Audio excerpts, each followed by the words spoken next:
Et on va continuer sur les sujets rigolos ce soir, puisqu'on va parler de trafic d'êtres humains. Voilà. Toujours dans l'émission Source, donc on a toujours deux journalistes de l'émission Source, Manon Bachelot, bonsoir. Bonsoir. Et bonsoir Sylvain Pack. Alors toi tu es rédacteur en Rédacteur en chef chef. de l'émission. Bonsoir. Bonsoir. Et notre experte c'est Iris Oustinoff-Leroux. Et donc tu es, alors le nom de ton ONG en entier, tu es coordinatrice d'un réseau d'experts pour l'ONG Global Initiative Against Transnational Organized Crime, donc l'initiative globale contre le crime organisé transnational. Bonsoir à toi. Bonsoir, merci Oui. beaucoup. Et tu vas être là ce soir pour présenter un rapport donc consacré à la question du trafic d'êtres humains et des migrations, notamment en direction de la Grande-Bretagne, puisque c'est le sujet qui va nous intéresser maintenant. C'est ça. Et pour ce sujet qu'on va présenter aujourd'hui, donc on est toujours dans l'enquête en source ouverte. Cette fois, on est plus sur le réseau social TikTok, avec la question des passeurs en fait qui font passer les exilés pour aller d'Irak, d'Iran, de Syrie, d'Afghanistan vers la Grande-Bretagne, ou des passeurs simplement qui vont faire venir les gens du nord de la France à la Grande-Bretagne. Vous avez travaillé sur ce sujet-là avec, encore une fois, une enquête qui montre que c'est assez simple en fait d'accéder à des comptes qui proposent des services totalement illégaux en fait. Sylvain. Oui, tout à fait. C'est vrai que nous, naturellement, on a un tropisme à enquêter sur tout ce qui se passe sur les réseaux sociaux en général, parce que les réseaux sociaux, pour nous, c'est un outil, puisque c'est les sources ouvertes par excellence. Mais ce qui se passe sur les réseaux sociaux est parfois digne d'enquête. Et effectivement, Manon vous dira pourquoi elle a choisi ce sujet. Mais c'est naturellement quelque chose qui nous intéresse. Et alors, facile à trouver, pas toujours, parce que parfois c'est un peu caché, il y a beaucoup de langues étrangères, parfois des langues un peu exotiques pour nous. On l'a vu sur le sujet précédent, des mots qui sont un peu codés. Donc il faut déjà se rapproprier tout ça. On n'arrive pas sur un sujet, on tape sur Google deux mots et bam, tous les comptes arrivent. Il faut quand même s'approprier le sujet, s'approprier, comprendre comment ça fonctionne, quels sont les mots, et ensuite pouvoir pénétrer et trouver ces comptes. Mais c'est effectivement pas très difficile, puisque justement ces gens-là permettent sont trouvés par les migrants. Mais c'est Manon qui a trouvé ce sujet. Comment tu l'as trouvé d'ailleurs le sujet? En fait, chez Source, on s'intéresse beaucoup au trafic et aux réseaux sociaux. Et en fait, l'idée est venue au sein de la rédaction de constater qu'il y avait ce genre de trafic sur les réseaux. Et donc, j'ai creusé ce sujet et c'est vrai que j'étais assez ahurie de voir à quel point il y avait énormément de propositions de passage. Et de voir aussi qu'on pouvait remonter presque des filières de passeurs à travers ces réseaux sociaux. Ce que disait Sylvain, c'est qu'il faut quand même maîtriser un peu l'écosystème du passage. C'est-à-dire que les migrants appellent le passage le game. C'est-à-dire que si on tape traverser France, Grande-Bretagne sur TikTok, on ne va pas réussir à trouver des passages. Des propositions de passeurs. Donc, il faut arriver à rentrer un peu dans cet écosystème-là et à se mettre aussi à la place de ces personnes qui souhaitent traverser. Et donc, c'est vrai qu'il faut faire des recherches en ourdou, en pachto, en persan pour réussir à trouver ces propositions, en fait.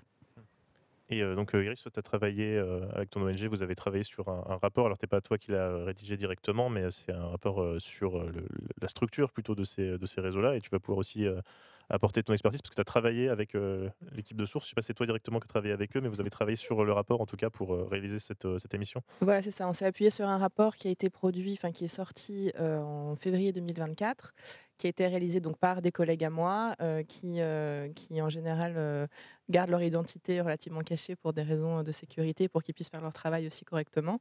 Mais oui, effectivement, c'est des collègues qui ont fait cette étude, qui est un mélange en fait de différentes méthodes, que ce soit de la recherche sur le terrain, des missions.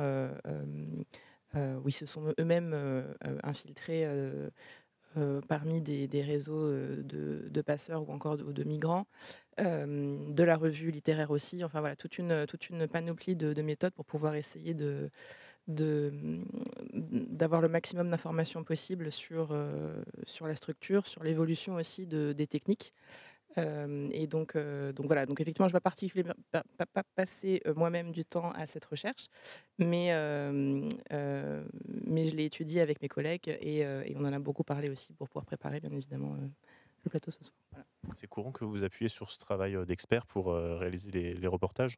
Oui, oui, alors là, c'est un peu particulier, c'est qu'en fait, contrairement à ce que les gens pensent, mais ce qu'a dit un peu Maëva tout à l'heure, moi, je ne dis pas on ne fait pas une émission d'enquête en source ouverte, tu fais une émission d'enquête numérique, dont les sources ouvertes sont la grande majorité de notre travail, c'est la source ouverte, mais pas que.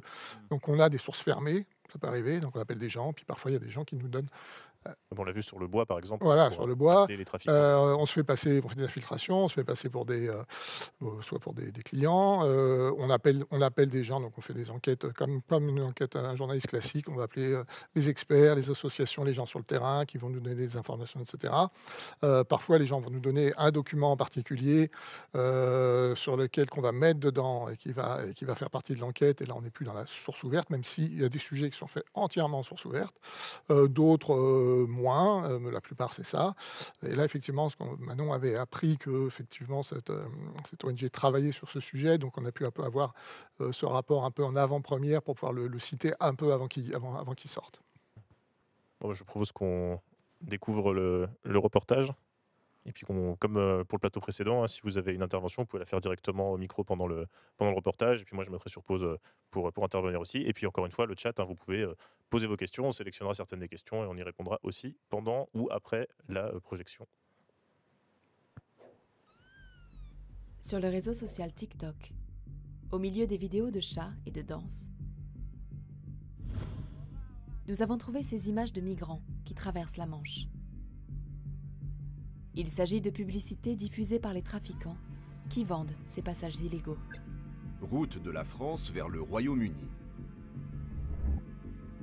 On trouve des propositions de traversée à tous les prix. De 1 500 livres, soit 1 700 €, jusqu'à 4 000 €. Sur TikTok, les passeurs se livrent à une concurrence féroce. Départ dimanche. Traversée en seulement 3 heures. Et rivalisent de promesses intenables. Passage sûr à 1000%. En réalité, c'est vraiment un marché publicitaire en fait. Il y a des tarifs. Alors on verra après qu'il y a des tarifs différents selon la nationalité, mais il y a des tarifs, il y a même des forfaits, je crois, des sortes de all inclusive, mais pour le passage de route migratoire. C'est assez hallucinant en fait quand j'ai vu ça. Mais c'est-à-dire qu'ils utilisent même les termes qu'on voit sur la publicité classique, seulement 7 heures, alors que c'est pas du tout le cas. En réalité, c'est beaucoup plus long la traversée. Et on s'est concentré sur les radeaux parce que c'est la majorité des passages se font maintenant en canot, mais il y a aussi des propositions pour passer en camion, pour passer en avion. Enfin, il y a un peu tout un marché en fait de la proposition. Il y a beaucoup de prix différents, il y a beaucoup de propositions différentes. Mais avec effectivement le renforcement des contrôles, là, aujourd'hui l'essentiel, je crois, des traversées, c'est ce que disent les Anglais, les small boats, les petits bateaux, donc les radeaux pour passer la Manche. Oui, exactement. C'est devenu vraiment la méthode principale aujourd'hui. Le passage en camion est extrêmement compliqué parce que le tunnel est super surveillé maintenant, depuis quelques années. Et donc, c'est devenu la méthode principale, bien que la frontière soit très, très surveillée. Et donc, en fait, ce qui fait que les passeurs proposent des passages de plus en plus loin sur la côte. Il y a même eu la semaine dernière des passages à Cherbourg. Donc là, on est très, très, très, très loin. Donc, en fait, plus c'est loin, évidemment, plus il y a de risques aussi pour les personnes exilées à traverser, puisque ça multiplie d'autant plus le risque. Et dans le rapport, vous montrez aussi que c'est une sorte de gang en fait, qui contrôle certaines portions du territoire le long de la côte. En fait, c'est pas... Il y a un type de gang à un endroit, un autre un peu plus bas, etc. etc. On verra d'ailleurs que c'est essentiellement des personnes kurdes. Mais ça, c'est aussi une organisation criminelle particulière. En fait, ce qu'on retrouve sur cette zone-là, donc sur toute la zone en fait, le littoral nord au niveau de Calais, c'est que c'est pas ce qu'on pourrait imaginer quand on pense au crime organisé de manière assez classique. C'est pas une mafia avec un grand chef et des petites mains, voilà, une hiérarchie, une organisation plutôt pyramidale. On a effectivement affaire à... Alors aujourd'hui, le contrôle est principalement assuré par effectivement des Kurdes irakiens. Qui sont organisés en groupes, mais qui ne sont pas forcément issus des mêmes factions. Donc il y a beaucoup de tensions aussi entre ces différents groupes-là. Il y a beaucoup de violence notamment. parfois même des meurtres, parce qu'effectivement chaque groupe a en fait son territoire. Bien évidemment, comme l'intérêt pour eux est le même, il y a aussi de la collaboration entre ces différents groupes-là, mais il y a des règles, il y a des territoires en fait à bien respecter, et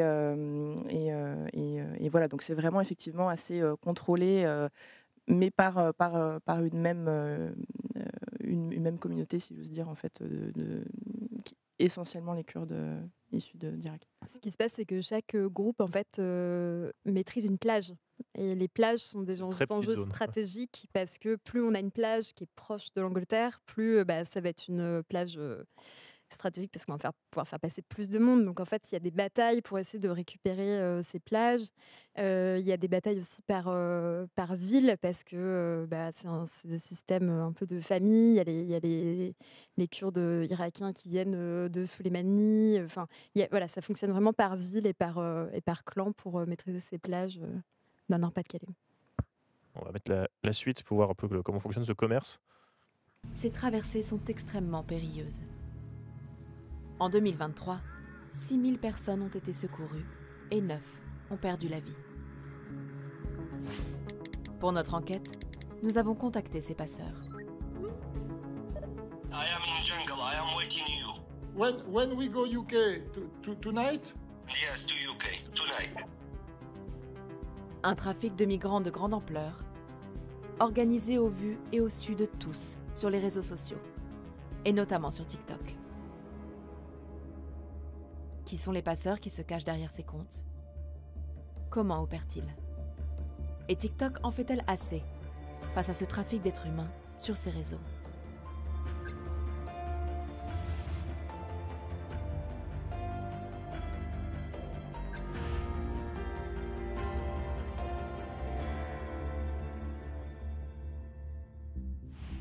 Sur TikTok, nous repérons ce compte, UK 186. Il partage des images de départ de canaux pneumatiques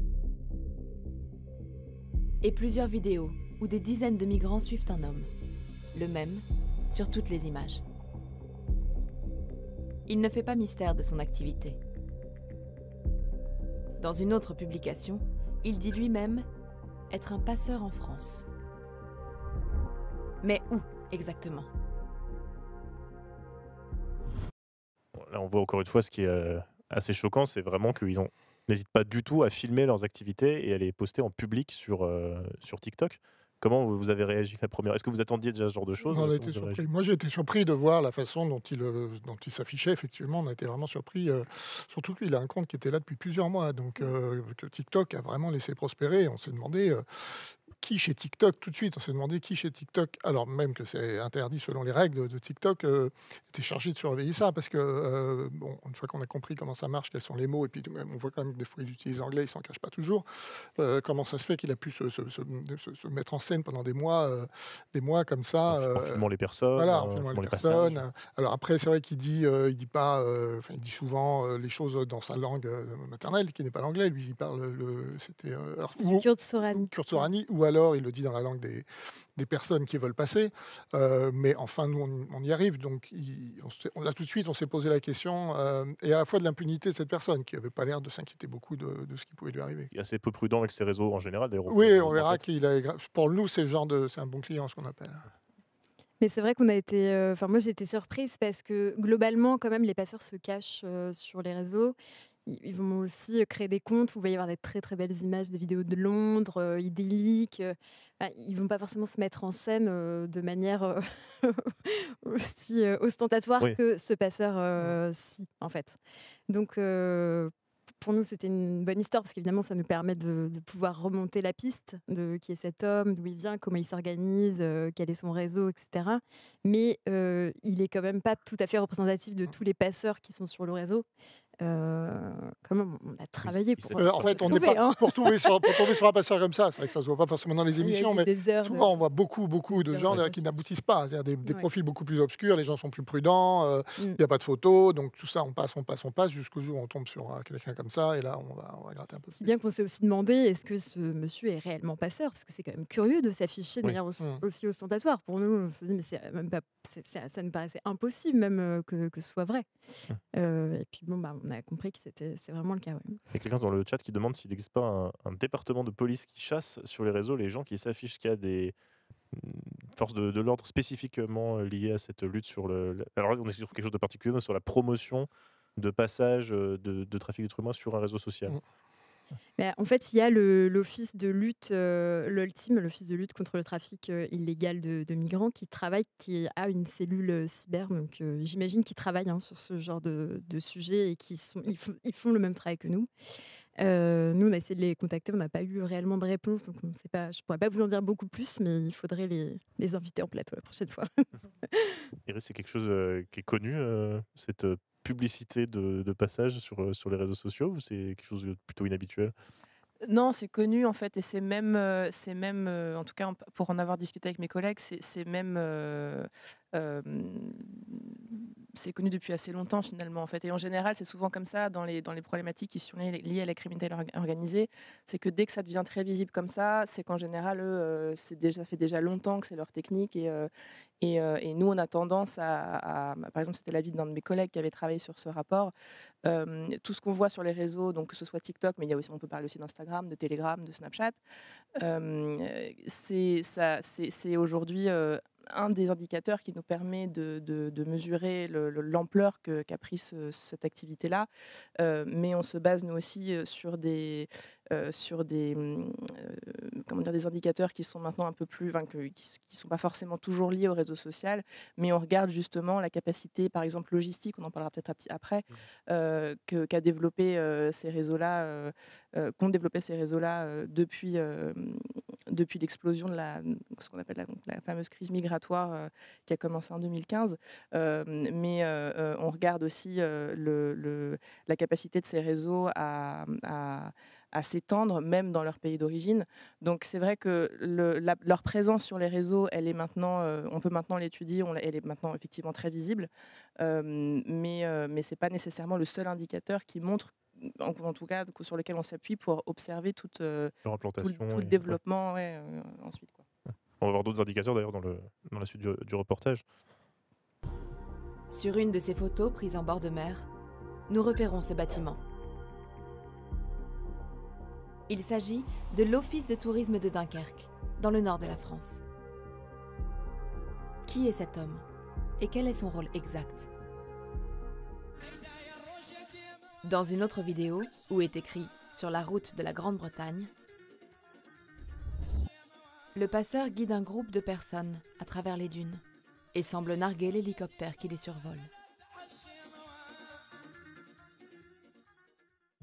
En effectuant une recherche inversée par image, nous retrouvons la même vidéo publiée sur plusieurs comptes TikTok. Alors je m'interrogeais comment on arrive à faire de recherche inversée par image avec la moitié du visage. Comment vous avez réussi à trouver ça? Eh ben, c'est assez curieux que ça ait fonctionné, d'autant que je suis pas sûre que ça fonctionnerait aujourd'hui parce que les algorithmes de Google Lens ont un peu changé, ils sont beaucoup plus commerciaux maintenant. Et donc je pense qu'aujourd'hui, on aurait beaucoup de publicité pour une écharpe bleue et qui tomberait D'accord. comme résultat. Après, on le voit quand même plutôt bien sur sa partie haute du visage, mais c'est vrai que j'étais assez surprise que ça fonctionne aussi bien. Et vous avez pu le lier à des vidéos, en fait, pas directement à des photographies? Il y avait d'autres résultats, on n'a pas tout mis. Oui, il y avait d'autres photos, il y avait d'autres comptes, etc. Là, on a pris ce qui était le plus pertinent. Et une question un peu liée dans le chat, c'est quand vous tombez sur ce type de contenu, donc clairement du contenu illégal, on revient à la question qu'on pose au premier plateau, mais se pose aussi, c'est est-ce que vous transmettez votre travail aux forces de l'ordre ou chacun son métier, demande Coriandre Fraîche dans le chat? On transmet. Alors là, en l'occurrence, c'est différent. Là, on l'a transmis à TikTok. C'est-à-dire qu'on a prévenu, on a contacté les forces de l'ordre. Si je dis pas de bêtises, on a contacté la police, je sais plus, je crois. Oui, l'Ultime. l'Ultime pour avoir pour avoir une réaction, mais on n'en a pas eu. Et on a contacté TikTok à la fois pour avoir une réaction et puis aussi pour leur dire regardez ce qu'on a trouvé. Parce qu'il faut bien qu'on leur apporte un peu quelques éléments de preuve. Donc on leur apporte les comptes, on le verra après d'ailleurs, parce qu'on verra justement ceux qui sont supprimés ou pas supprimés. Mais effectivement, oui, on contacte TikTok en disant voilà, il y a un problème, c'est un contenu interdit, et qu'est-ce que vous en dites, et après on voit ce qu'ils en font. On va voir d'ailleurs avec la modération sur TikTok, il y a aussi le même souci qu'avec Instagram, hein, à plusieurs égards, par rapport aux réactions face aux contenus illégaux. Et nous découvrons le profil de celui qui a posté le fichier originellement. Il s'agit d'un autre compte du passeur de Dunkerque. Il s'appellerait Emen et se surnomme l'homme de la jungle dans sa description écrite en kurde. La jungle, c'est le nom donné au campement de migrants à Calais. Sur d'autres publications, il s'affiche même au milieu des tentes de migrants. Jungle française, Dunkerque. Comment ce trafic est-il organisé? Nous créons un compte TikTok en nous faisant passer pour un exilé souhaitant traverser la Manche. Nous contactons plusieurs passeurs sur TikTok. Ils nous renvoient sur la messagerie WhatsApp où une question revient toujours. Vous êtes albanais? Oui, Je suis content.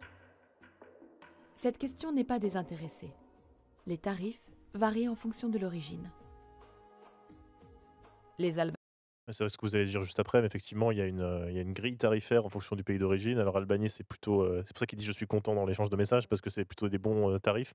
Et quelqu'un d'Afghanistan, par exemple, il sera ce sera un peu moins cher. Est-ce qu'on sait pourquoi il y a cette différence? C'est la perception de la richesse des individus en fonction du pays, ou il y a d'autres raisons? Je pense que c'est exactement ça. On ne saura jamais vraiment parce qu'on n'a pas pu poser ces questions-là au passeur. On aurait aimé pouvoir On vous a bloqué. lui demander.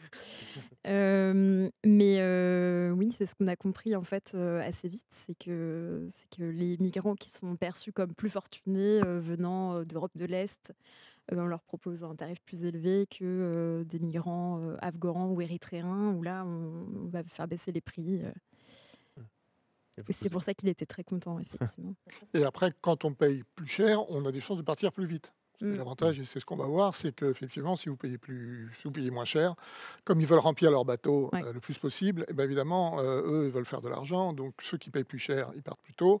Et puis, les autres, ils attendent jusqu'à ce qu'il y ait de la place, quoi. Et donc, là, c'est pour ça que vous allez voir, il nous a proposé des choses assez rapidement parce qu'on a pris un tarif un peu élevé. Un peu D'ailleurs, j'ai vu dans le rapport qu'il y a une autre méthode, c'était aussi des personnes les plus pauvres qui attendaient des départs et qui se précipitaient dans les bateaux pour essayer d'embarquer sans avoir payé leur déplacement. Je crois que c'était dans le rapport aussi, ça. Oui, en fait, il y a plusieurs, en fait, et ça fait partie aussi de cette espèce d'industrialisation du trafic. Les personnes, alors il y a différents cas de figure. Les personnes qui ont le moins de ressources que les personnes qui peuvent payer plein pot pour un départ rapide ont tendance soit à on commence à voir ça aussi. D'ailleurs, mes collègues qui continuent l'enquête sur ce sujet-là vont bientôt sortir à nouveau un article, enfin, pas un rapport pas le même format, mais un article du type blog sur le site de notre organisation. On a aussi maintenant une espèce de sous-système qui se développe avec comme des courtiers qui vont aller chercher les personnes qui sont qui ont un petit peu moins de ressources, qui vont payer une somme dérisoire, mais pour obtenir une place sur un bateau qui est déjà potentiellement plein, et qui vont en fait effectivement réussir à arriver sur un bateau, mais qui va rendre la traversée encore plus risquée parce qu'il Risqué, sera vraiment, vraiment plein. Et j'avais une autre chose à dire, mais ça m'est sorti de la tête. Mais ça me Ce reviendra qui se après. passe aussi, c'est que les passeurs proposent à certains migrants qui n'ont pas l'argent pour passer de devenir Voilà, pilote, c'est ça. par Oui. exemple, Exactement.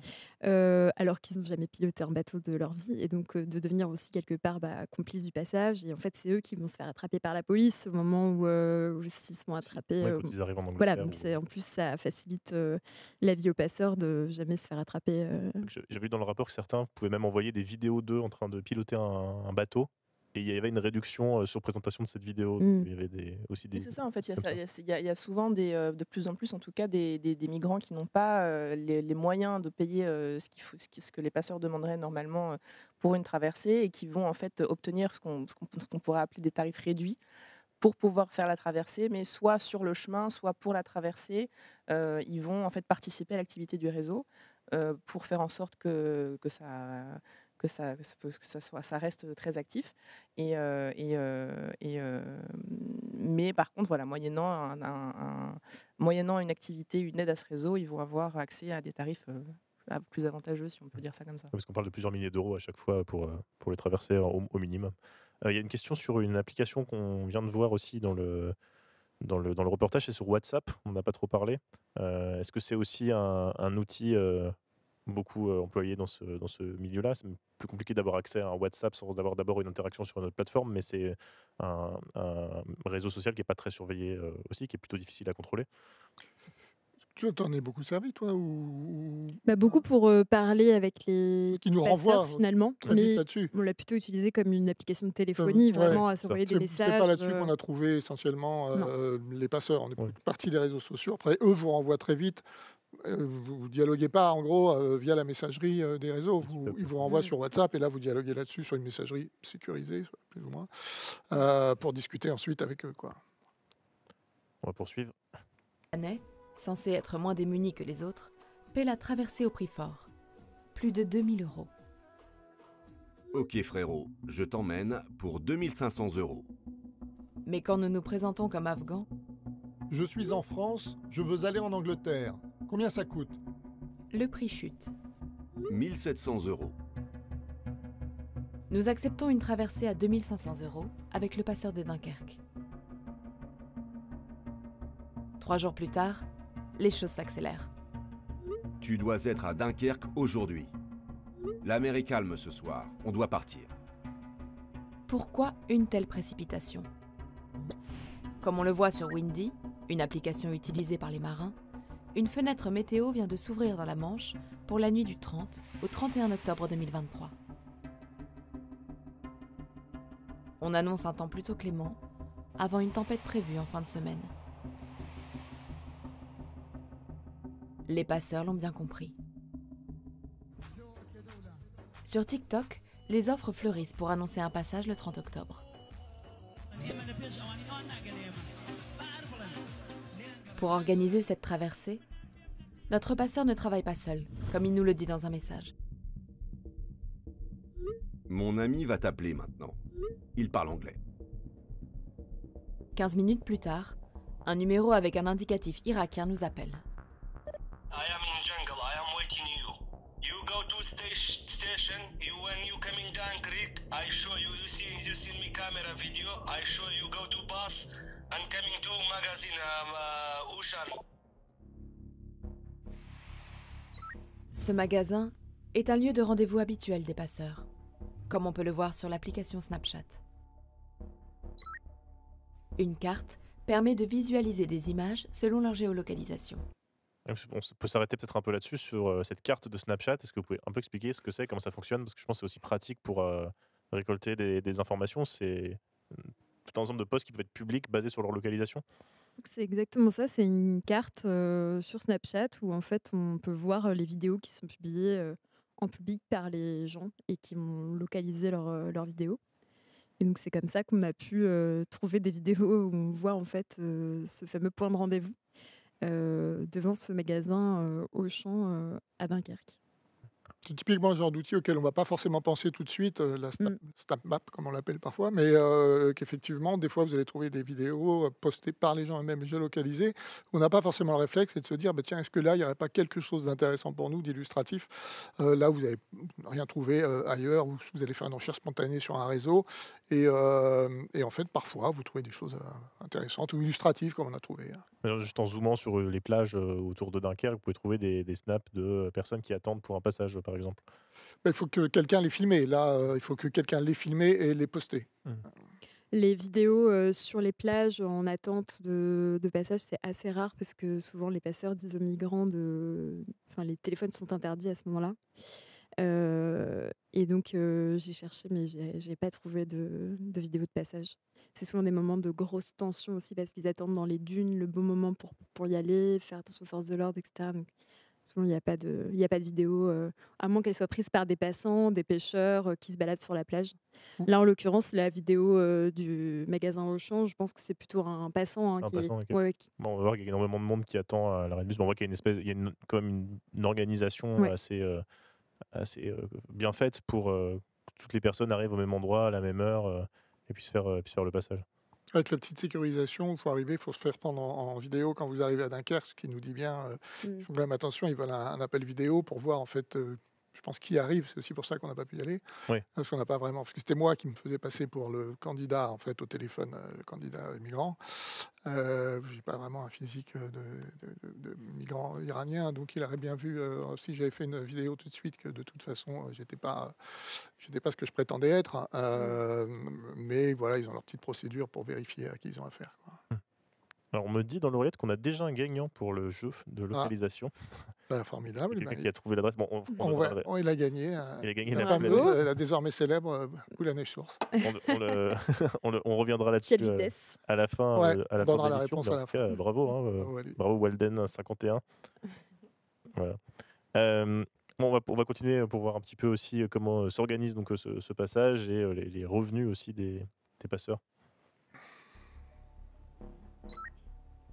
Au niveau du magasin Auchan de Dunkerque, nous trouvons une vidéo postée par un habitant, filmée depuis le parking. On y voit des dizaines de migrants assis sur la route à l'arrêt de bus indiqué par notre interlocuteur. Cet arrêt est situé à quelques dizaines de mètres du camp de migrants de Lone Plage. C'est là que l'homme qui nous a téléphoné nous attend avant de nous conduire à une plage pour tenter la traversée. Nous n'irons pas à ce rendez-vous pour ne pas révéler que nous sommes journalistes à ce stade. Quelques heures plus tard, le passeur nous interroge sur notre absence. Pourquoi tu n'es pas venu? Les gens m'ont dit que c'était trop dangereux. Il n'y a aucun danger. Pour rassurer ses clients, il minimise les risques. Pourtant, cette nuit-là, des migrants en détresse ont bien appelé les secours. Sur le site Marine Traffic, on peut voir que 2 bateaux de sauvetage, l'Esvact Charlie et l'Apollo Moon, sont intervenus dans les eaux françaises. Peut-être, Sylvain, je crois que tu voulais intervenir sur Marine Traffic. C'est un outil que vous avez utilisé aussi pour ce reportage. Oui, c'est parce que je trouve que c'est assez illustratif des outils d'open source qu'on fait. C'est vrai qu'on fait beaucoup de géolocalisation, on fait beaucoup de recherches sur les réseaux sociaux, effectivement. Mais c'est un outil qu'on n'utilise pas souvent parce qu'il faut que le sujet s'y prête, mais qui là s'y prêtait assez bien. C'est-à-dire que c'est vraiment, alors pour le coup, c'est vraiment de l'open source. Enfin, au moins, dans sa version, il y a plusieurs versions, c'est toujours pareil, mais la version gratuite permet déjà de faire quelques recherches. Les gens pourront s'en servir en version gratuite, les versions payantes permettent d'avoir des historiques, etc. Mais vous pouvez retrouver, là, ce qui est assez intéressant, c'est qu'on a retrouvé effectivement les 2 bateaux qui sont allés intervenir. Oui, vous voyez les heures à laquelle ils sont sortis en pleine nuit, quand est-ce qu'ils sont rentrés, et donc le passage sûr annoncé par le migrant de cette nuit-là, puisqu'on parle bien de la nuit où il nous a proposé de partir. Il y a La nuit où il y a eu un secours. il y a eu deux bateaux qui sont allés secourir des migrants qui les ont appelés, qui ne sont jamais arrivés en Angleterre. Donc c'était pas si sûr que ça, en tout cas pas pour tout le monde, quoi. Et cet outil-là est bon, voilà, il est assez marrant, il est assez pratique, et vous pouvez voir effectivement les trajets des bateaux. On est vraiment dans l'open source pur, quoi. On voit une augmentation aussi du nombre de secours. Il y a eu la crise de l'accueil en 2015, mais depuis, les modes de traversée ont changé. Et c'est essentiellement des petites embarcations. C'est aussi lié à l'intensification des contrôles, Iris, ce changement de méthode. Oui, c'est lié à l'intensification des contrôles. C'est lié au fait que ça devient aussi plus pratique, moins coûteux aujourd'hui, parce qu'il y a aussi des facteurs comme typiquement le Covid qui ont rendu le transport en camion beaucoup plus cher, le Brexit qui a renforcé aussi les contrôles à la frontière. Donc c'est essentiellement pour ça que c'est aussi du coup c'est plus facile, c'est plus accessible en fait finalement pour les migrants d'aller se déplacer en bateau, puisque dans les déplacements en camion, on pouvait monter à plusieurs dizaines de milliers d'euros pour un transfert. Alors que là, comme on vient de le voir, on est environ à 4 000 euros par personne, ce qui reste un coût, mais c'est plus abordable pour les migrants, c'est plus facile. Il y a maintenant toute une chaîne d'approvisionnement, une chaîne de valeur aussi qui s'est constituée dans tous ces réseaux-là, et qui fait que l'accès, l'investissement, en tout cas acheter un bateau, c'est pas un investissement très coûteux. C'est environ 10 000 euros pour un bateau comme ce qu'on vient de voir dans le reportage. Et donc c'est effectivement vers cette technique-là que les réseaux se sont dirigés pour toutes ces raisons-là. Il y a tout un système autour de ça aussi d'achat de bateaux. Donc les magasins ne vendent plus de bateaux autour de cette zone à cause de ces trafics. Oui, donc il y a des personnes qui vont acheminer en camion des bateaux depuis d'autres villes pour pouvoir financer le trafic, faire fonctionner le trafic. Oui, c'est ça. En fait, dans les années, autour de 2018, on assistait encore à ce phénomène où on avait des bateaux qui étaient achetés typiquement chez Decathlon ou qui étaient volés dans des ports, et puis on faisait les transferts comme ça. Et notamment, il y a des magasins typiquement des Decathlon qui ont arrêté de stocker ce genre d'articles pour éviter de contribuer à ces activités-là. Et donc aujourd'hui,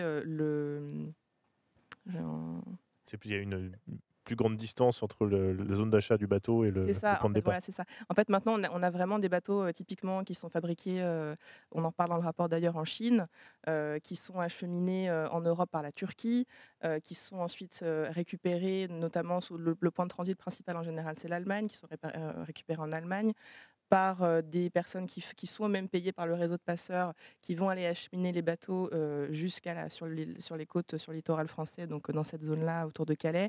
Donc là, on a vraiment c'est un vrai environnement, une vraie entreprise en fait, qui part de très loin dans le monde en fait finalement, et on est plus sur des petits bricolages quoi, d'aller chercher des bateaux par-ci par-là pour se débrouiller.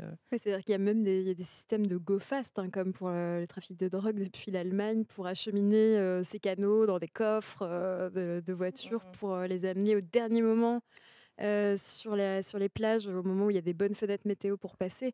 Et chacun a son rôle. Il y a le rabatteur dans les camps qui va aller chercher les migrants, qui va les amener au bon endroit. Il va y avoir la personne qui est en charge de livrer le bateau, qui va être le livreur.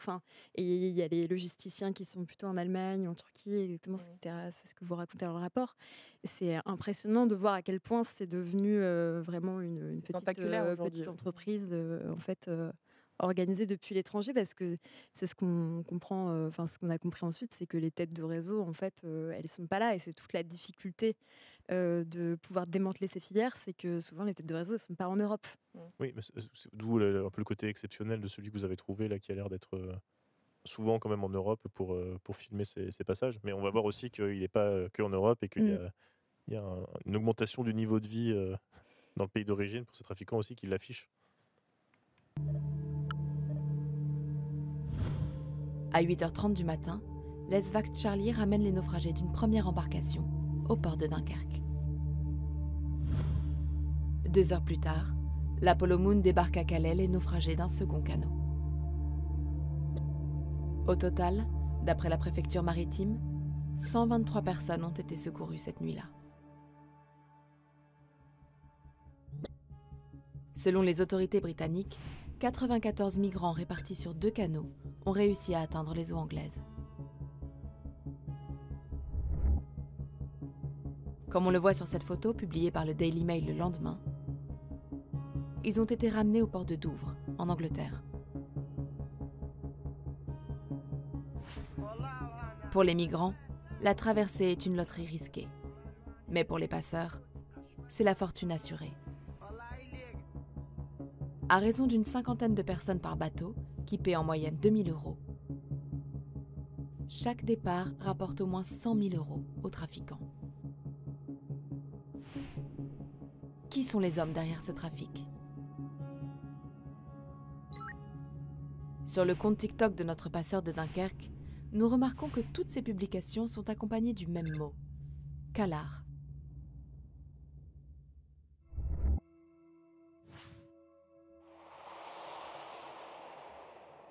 Il s'agit d'une ville kurde, située en Irak.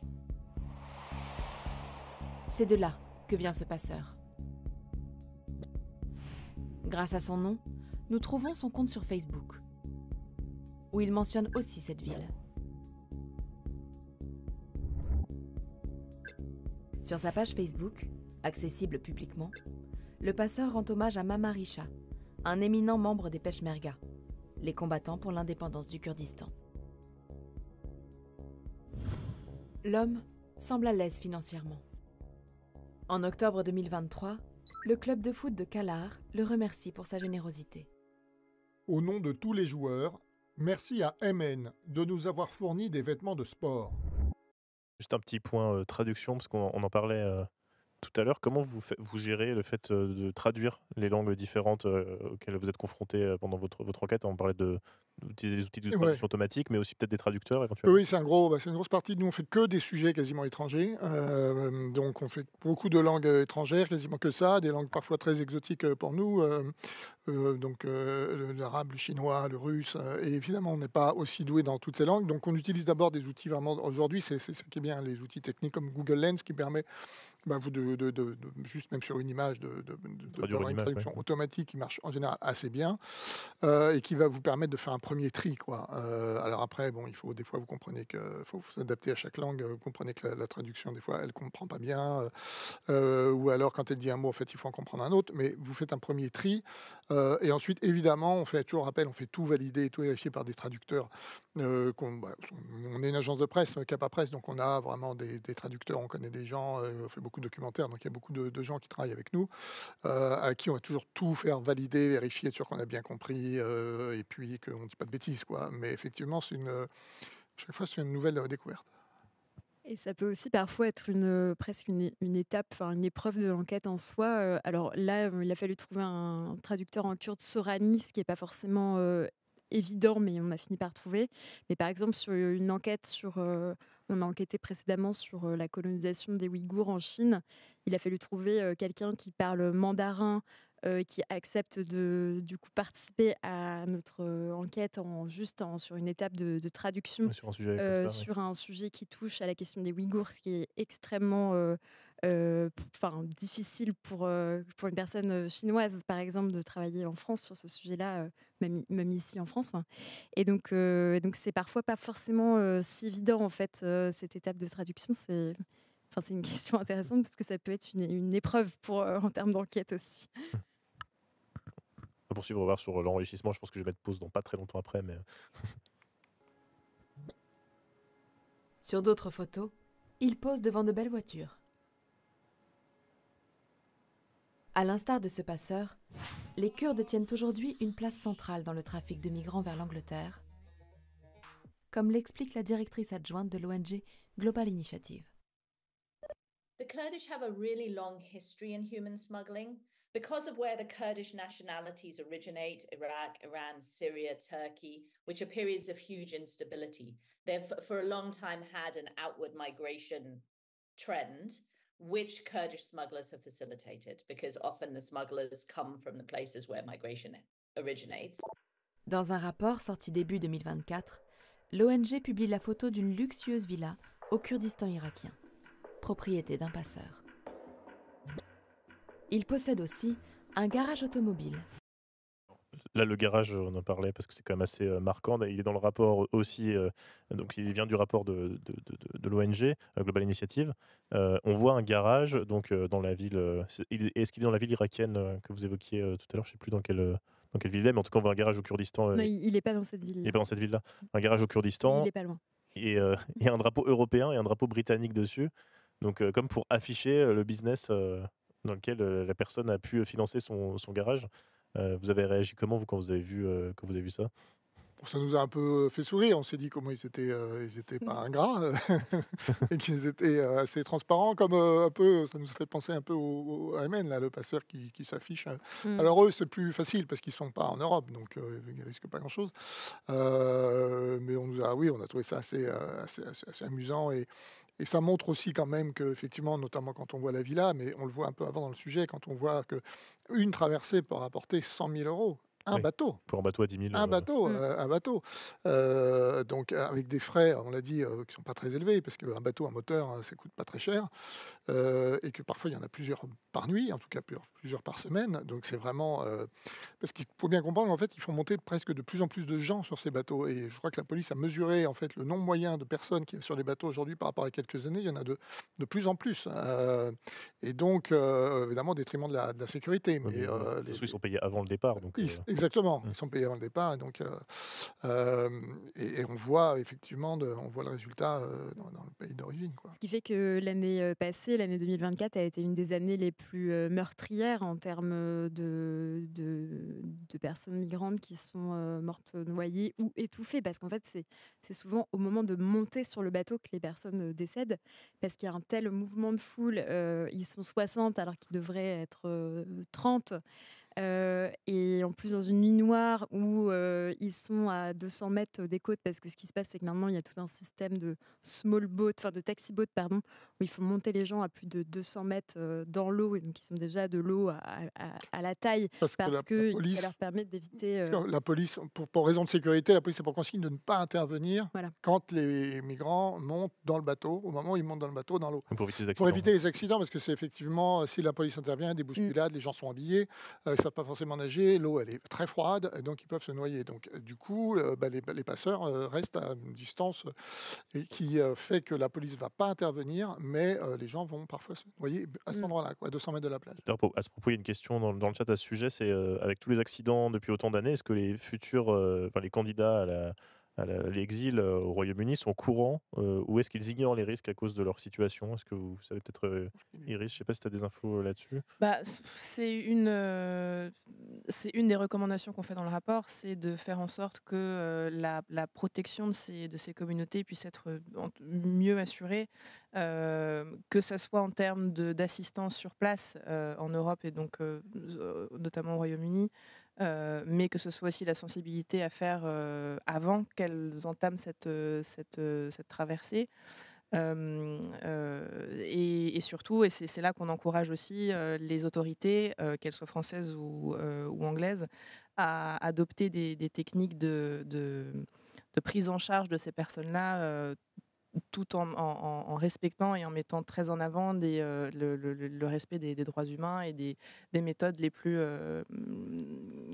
qui permettent une sécurité humanitaire la plus optimale. Parce que s'il y a un lien effectivement avec le durcissement des contrôles entre la frontière entre la France et le Royaume-Uni qui augmente les risques pour les personnes qui traversent et qui augmente aussi la violence des réseaux de passeurs, y compris pour les candidats à la traversée. Oui, sur le garage aussi, ça montre aussi, je pense que c'était, je ne sais pas si vous avez étudié un peu cette question-là, mais l'absence de réaction ou de contrôle, ou ce soit même pas un enjeu pour les autorités des pays d'origine, que ce soit le Kurdistan irakien ou les autorités irakiennes. L'impression que c'est pas vraiment un sujet en fait cette question-là. Vu qu'un garage peut être comme ça à pignon sur rue en disant qu'il fait du trafic, quasiment en disant qu'il fait du trafic. Je ne sais pas si vous avez pu voir. On n'a pas vraiment travaillé là-dessus, mais je pense qu'ils ont malheureusement aussi en Irak et au Kurdistan beaucoup d'autres priorités et problématiques locales qui fait que pour eux, effectivement, c'est sûrement pas une priorité. Et c'est vrai que vu la position géographique et l'histoire aussi des Kurdes, la position géographique, c'est qu'ils sont très très proches de la frontière, mais qu'il y a aussi une tradition, enfin, je ne sais pas si on peut appeler ça une tradition, mais en tout cas, la contrebande, c'est très courant. Donc, non, j'ai pas l'impression qu'il y ait vraiment une chasse là-bas, en tout cas. Et en plus, ces drapeaux-là, c'est une sorte de vitrine parce que dès ce garage auto, en fait, les gens peuvent se présenter et déjà entamer un parcours migratoire. C'est-à-dire qu'il y a aussi une formule un peu all-inclusive depuis le Kurdistan irakien pour arriver jusqu'en Angleterre. Alors là, les tarifs sont beaucoup plus élevés. On n'est pas sur du 1 500 €. C'est des tarifs à 10 000 €, 15 000 € pour vraiment sécuriser tout tout l'itinéraire, enfin, toute la trajectoire jusqu'en Grande-Bretagne, mais c'est aussi une forme de vitrine en fait. Oui. Parce que les gens peuvent commencer à payer à n'importe quelle étape de leur trajet. Ça peut être Ouais. directement dans le pays d'origine, ça peut être sur une étape en Turquie, en Grèce. Les réseaux sont partout et ils font des tarifs en fonction de l'endroit duquel ils partent. D'ailleurs, vous en parlez dans le rapport, il y a même des tarifs différents avec des propositions différentes, certaines assurances pour Oui, c'est ça, il y a différentes formules presque. On pourrait, il y a vraiment une offre assez large de services finalement qui est proposée par ces entreprises criminelles qui sont maintenant en action sur toute cette zone-là, sur cette activité-là. Et comme le disait Manon juste avant, on assiste aujourd'hui à vraiment des offres comme ça un peu premium pour les migrants qui auraient les moyens. Souvent, ça passe par des bureaux de change type des paiements type via Hawala, où le migrant ou la personne qui veut entamer cette traversée, cette migration, va aller sécuriser un certain montant qui sera décidé plus en amont en fonction des étapes, en fonction de là où il est sur le trajet, qui sera débloqué une fois qu'il sera arrivé et qui lui permet aussi d'avoir accès à tout un type, toute une palette de services, y compris ce qu'on pourrait percevoir un petit peu comme un service client ou un service après-vente. On a aussi des services parfois d'aide juridique une fois arrivé au Royaume-Uni, en cas d'arrestation, en cas de problème. Enfin voilà, il y a vraiment une sophistication là des services proposés assez incroyable. qui est récente ou qui date d'il y a plusieurs années Qui est relativement récente, en tout cas qui date d'après 2018.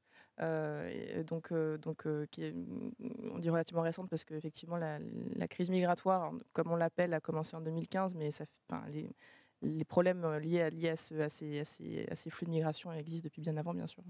Oui, mais c'est vrai que 2018, ça paraît quand même assez récent pour ce genre de propositions-là. Et on pourra le lien aussi avec, pas forcément l'augmentation du nombre d'arrivées, parce que c'est peut-être pas autant le cas qu'en 2015, mais aussi avec le durcissement de la politique de contrôle aux frontières qui est entre la France et le Royaume-Uni, qui a dû jouer aussi.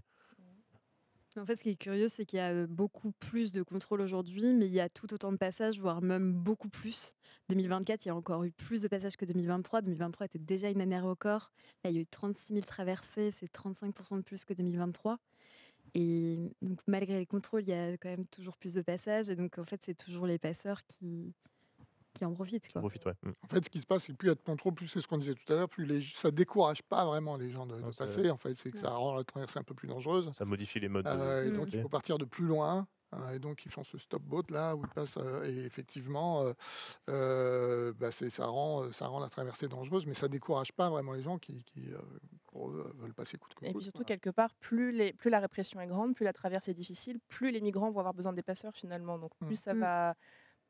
Finalement, ça va réactiver ces réseaux, ça va leur donner encore plus de raisons d'être là et d'exister. Et en fait, plus la demande est forte, et forcément, plus l'offre doit être là, quoi. Et plus il y aura de réseaux différents qui éventuellement pourraient s'affronter entre eux, parce qu'on parlait d'augmentation de la violence tout à l'heure, ça peut aussi être lié à ça. Ouais. On va remettre. Sur le quai de trône, les drapeaux du Royaume-Uni et de l'Union européenne. Un trafic lucratif de migrants qui suscite des vocations. Sur TikTok, nous avons trouvé des dizaines de comptes de passeurs au mépris du droit international, ainsi que des propres règles de la plateforme. Nous n'autorisons pas l'exploitation humaine, y compris le trafic et la traite des êtres humains. Nous avons interrogé TikTok. Que fait-elle contre ces comptes de passeurs ? Elle nous a répondu.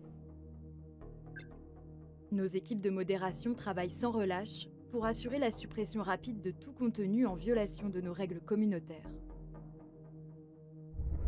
Pourtant, contrairement à cet engagement, nous avons retrouvé de nombreux comptes de passeurs en ligne depuis plusieurs mois. Comme Travelling 5, actif depuis le 27 janvier 2023. UK 186, le compte de notre passeur kurde, en ligne depuis le 25 novembre 2022. ou Sahil Interzar 285, qui propose ses services depuis le 12 octobre 2022, soit plus d'1 an au moment où nous enquêtons.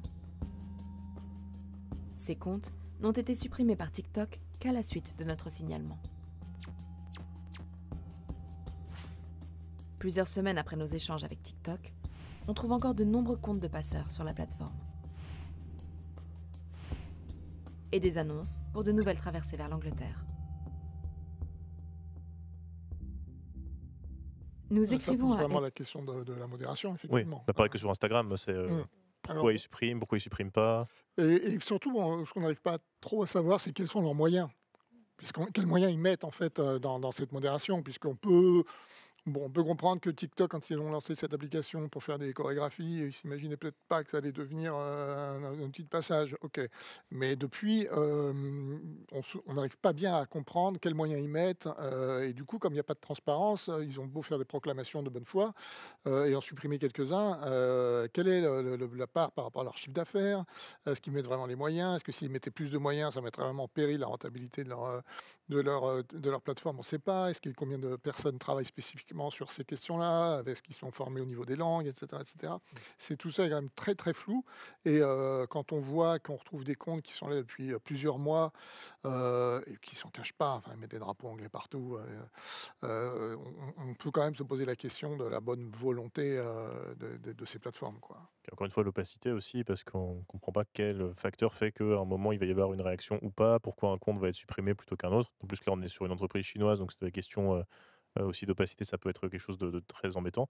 Même si j'ai l'impression que là, c'était une équipe de modération française qui vous a En répondu. fait, oui, ils ont des bureaux en France, donc vous avez toujours un service de com en fait qui vous répond, mais c'est pas la Pas forcément une équipe de modération. Il y a toujours des bureaux français, donc c'est les bureaux français qui nous ont répondu. Les modérateurs, ils sont dans des centres, c'est qu'il y en a un au Portugal, enfin, voilà, ils sont un peu, il y a quelques centres en Europe, mais globalement, ils sont aussi en Malaisie, enfin, ils sont là où la main-d'œuvre est un moins peu cher. moins chère. Et est-ce que c'est une priorité pour eux, ce genre de vidéo? Ben, la preuve que non, puisqu'il y a quand même énormément de comptes qui sont en ligne. J'ai encore regardé hier soir en prévision de ce tweet, et en fait, il y a encore beaucoup de propositions de passage.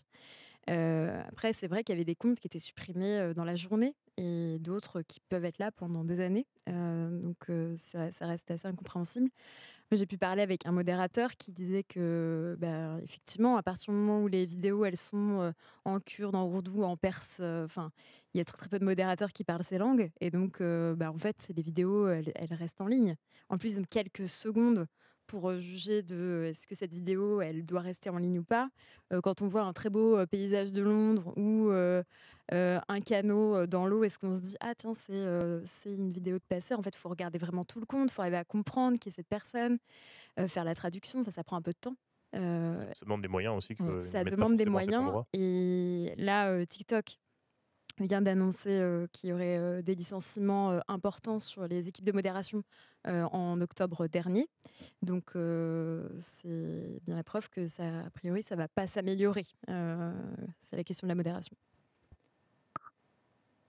Men, en tant que journaliste cette fois, pour l'interroger sur ses activités de passeur. Il nous répond. Bonjour. Non, je ne fais pas ça.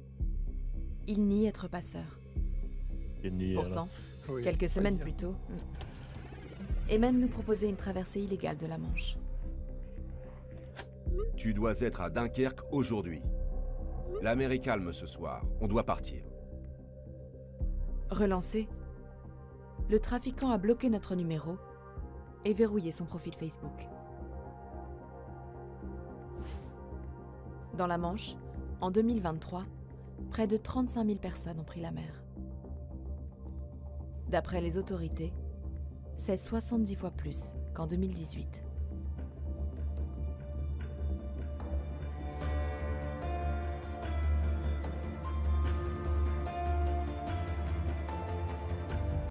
C'est un business, le business des passeurs qui représente combien à peu près en somme, en termes d'argent je ne sais pas si tu as des chiffres précis sur ce passage entre la France et le Royaume-Uni.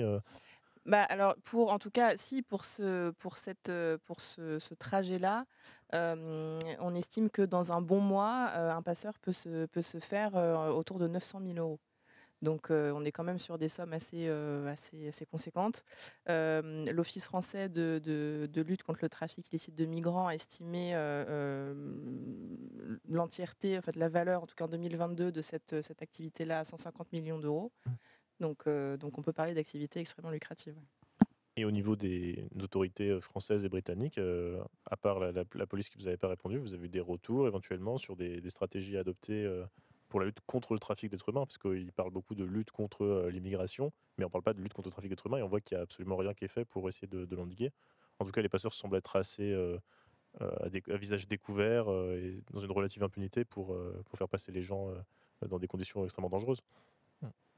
Oui, c'est un peu surprenant. C'est vrai que nous, quand on a fait le sujet, on était tombé sur une interview justement du patron de l'Ultime qui disait qu'en gros, il venait tout juste, on fait le sujet il y a à peu près un an, j'ai pas de bêtises, il venait tout juste de se mettre sur cette question du trafic d'êtres humains sur les réseaux.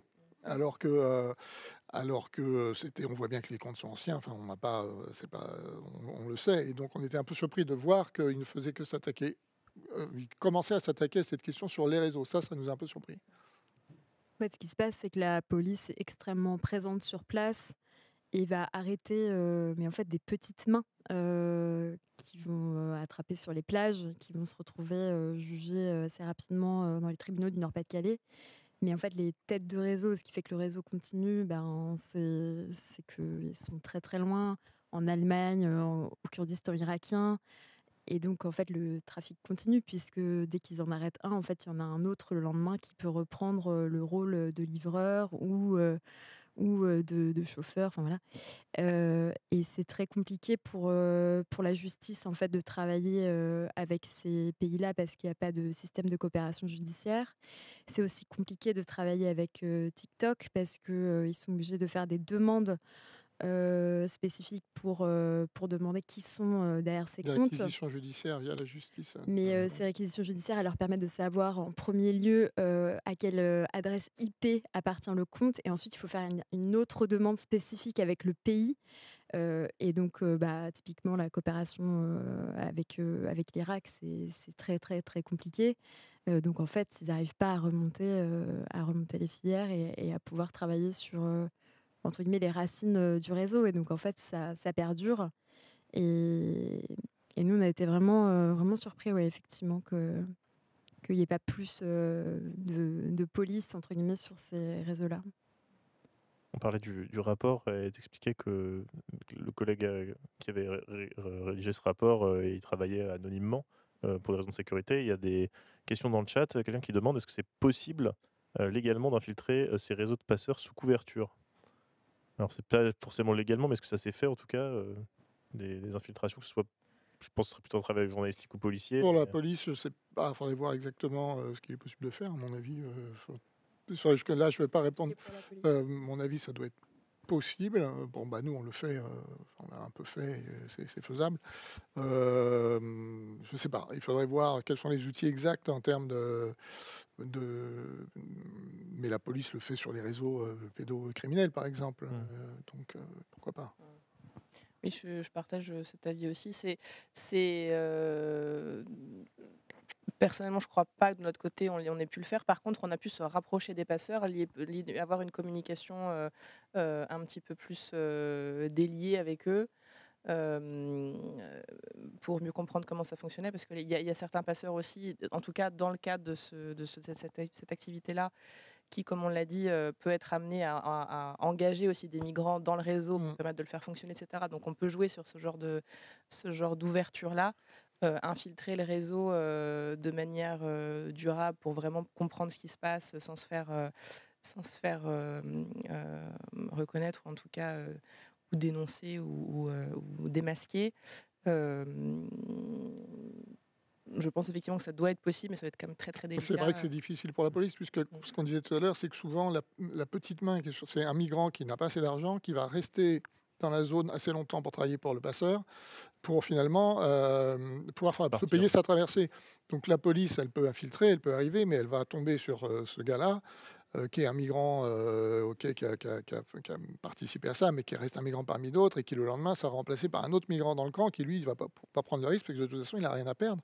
Il est coincé là, et donc et jamais ils vont remonter au chef qui, lui, est en Irak, quoi. Ça peut arriver en revanche qu'on ait accès à des passeurs qui sont arrêtés en prison, par exemple, et qui parfois peuvent se mettre à parler. Ça, je sais que j'ai des collègues qui ont cette expérience-là, d'aller échanger. Je pense que dans la police, ça va être aussi un peu pareil. Je ne sais pas si vous avez vous-même réussi à faire ce genre d'exercice ou si vous avez des collègues. J'imagine qu'il y a des journalistes qui doivent certainement aussi réussir à faire ça. Mais là, du coup, c'est un autre contexte. On n'est pas en train d'infiltrer le réseau. Non. Bon, je pense qu'il nous reste un peu moins d'un quart d'heure, je pense. Donc, je propose de passer au deuxième tuto.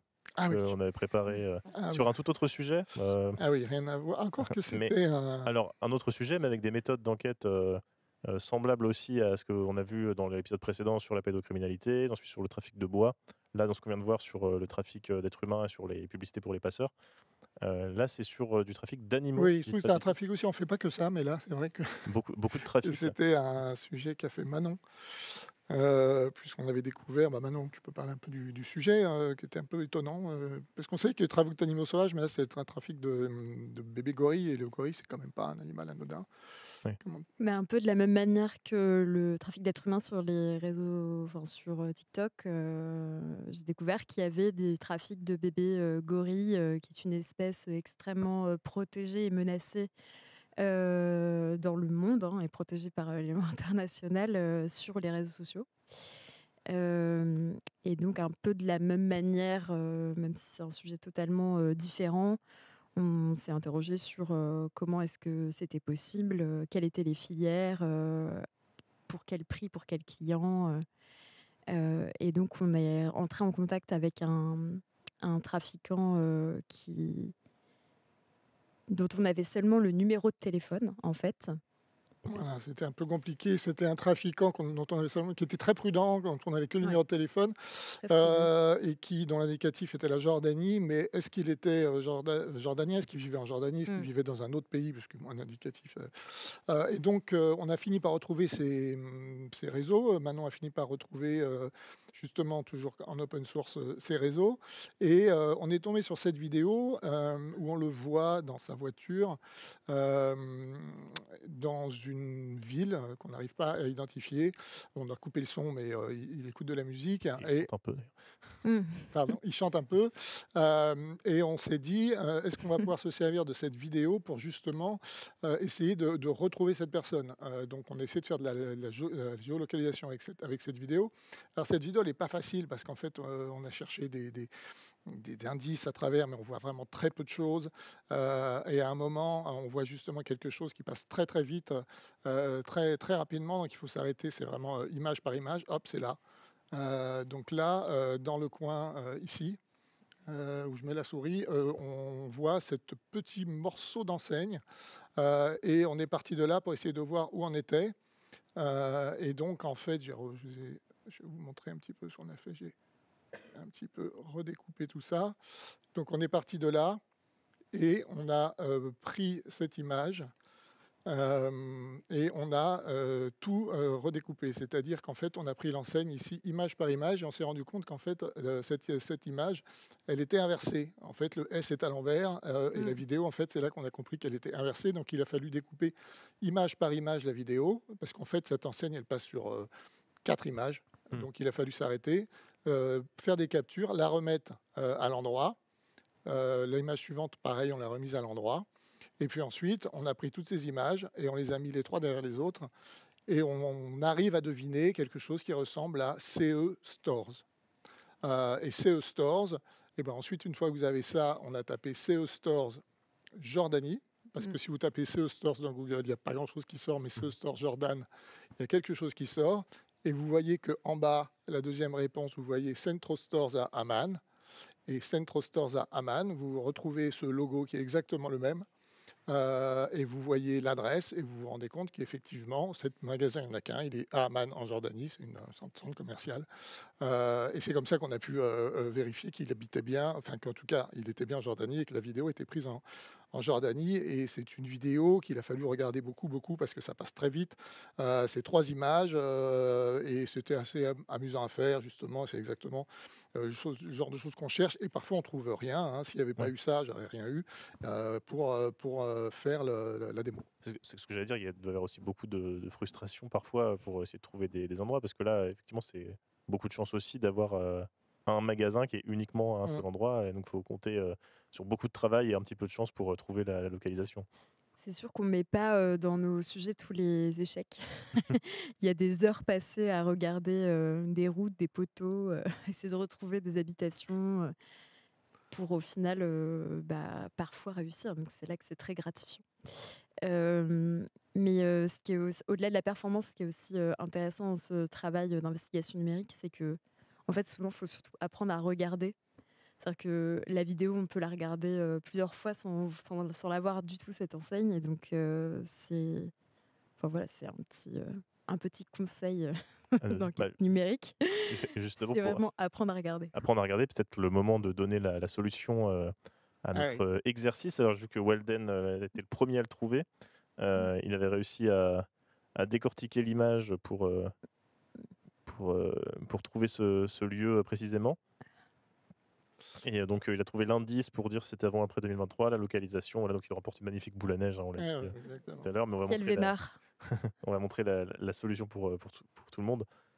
Alors, donc, on était parti de cette vidéo de voiture, donc, qui était quelque part à Moscou, alors, sur laquelle on voyait un petit bout d'enseigne très léger qui n'était pas entier.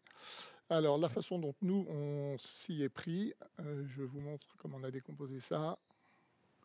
Voilà, tac. Voilà.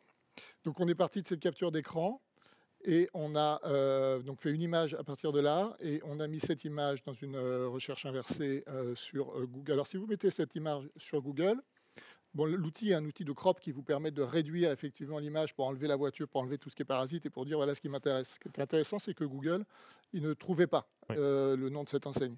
Donc il a fallu qu'on fasse la même chose sous un autre outil qui s'appelle Yandex, qui est un peu le Google russe.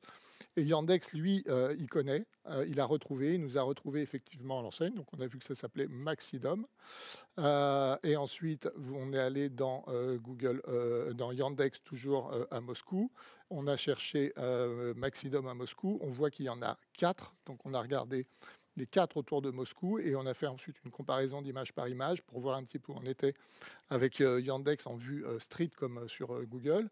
Et on a cherché les éléments un petit peu discriminants, et vous en voyez par exemple ici. Alors on s'est intéressé, il y a un pylône. Voilà, il y a notamment ce lampadaire ici qu'on retrouve dans la vidéo. Il y a ici ces 2 antennes là, des antennes relais qu'on retrouve dans la vidéo, et qui nous ont permis de la localiser à cet endroit, qui est le magasin qui est celui-ci, qui est le plus à l'ouest sur la carte de Moscou. Et la réponse à l'autre question qui était comment on peut avoir une idée de la date et de ce qu'il y avait avant. En fait, quand vous allez sur Yandex, ici en haut, là où vous pouvez changer la date à laquelle a été prise les images, et quand vous changez la date et que vous remontez à 2021, ben, vous voyez une autre image qui a été prise 3 ans, et vous voyez qu'avant, cette même enseigne, c'était Castorama.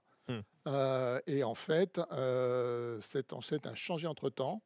Et vous pouvez même aller dans les avis de Yandex, c'est ce que on voit ici, ce qu'a fait Maeva, puisque c'est un sujet de Maeva, et on voit que dans les avis, les gens disent que c'est l'ancien Castorama.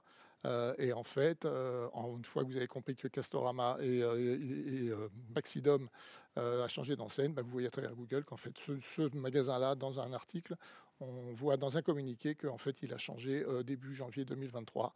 Donc, c'est une photo qui a été prise après janvier 2023. D'accord. Ah, mais c'est pour ça que c'était en lien avec les sanctions économiques. Voilà, nous, on voulait savoir exactement quand elle a été prise. Si on veut savoir quand elle a été prise une photo, c'est une façon de faire. Voilà, pour les personnes. Alors moi, j'ai fait l'exercice, mais c'était beaucoup plus laborieux que ce que vous avez fait.